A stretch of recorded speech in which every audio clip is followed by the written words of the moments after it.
Now, it's that time of the summer where peaches and tomatoes are both in season, so let's combine them together to make a fresh and in-season peach salsa. And if you're new to the channel, this is Recipes with Ben, so let's get started. All the veggies and peaches are local to me, which only adds to their freshness and flavor. So I'm going to start with 15 cherry tomatoes that just need to be diced up, and then I'm going to take these 2 green peppers that have a similar heat to a jalapeno, and boom, there they are, diced up. Next it's time to take this hard neck garlic, and snap my fingers. We have 5 cloves of garlic peeled and diced. Now the second star of the show is this peach I got from Mercavre, and just like that we have everything all cut up. Then to make the salsa, add all the peaches into a medium mixing bowl.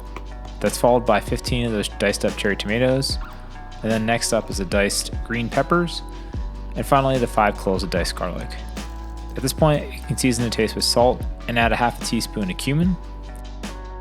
Additional items you could add to the salsa could be lime juice or diced onion, but those weren't in season for me, so I just want to keep it to in-season items as best as possible. Then to combine everything together, I'm going to use a potato masher to help the produce get to know each other. And this will leave some nice chunks for texture, but also help draw the liquid from inside the peaches and tomatoes to kind of marry everything. Then, if it isn't spicy enough for you, you're welcome to add some chili powder to taste, just like I'm doing. And finally, mix everything to incorporate that to make a nice salsa.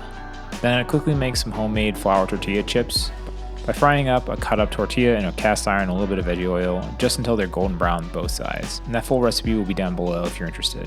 Serve the salsa in a bowl and eat them with some fresh chips. And thank you so much for watching, and don't forget to subscribe if you're new to the channel, and I'll see you again soon.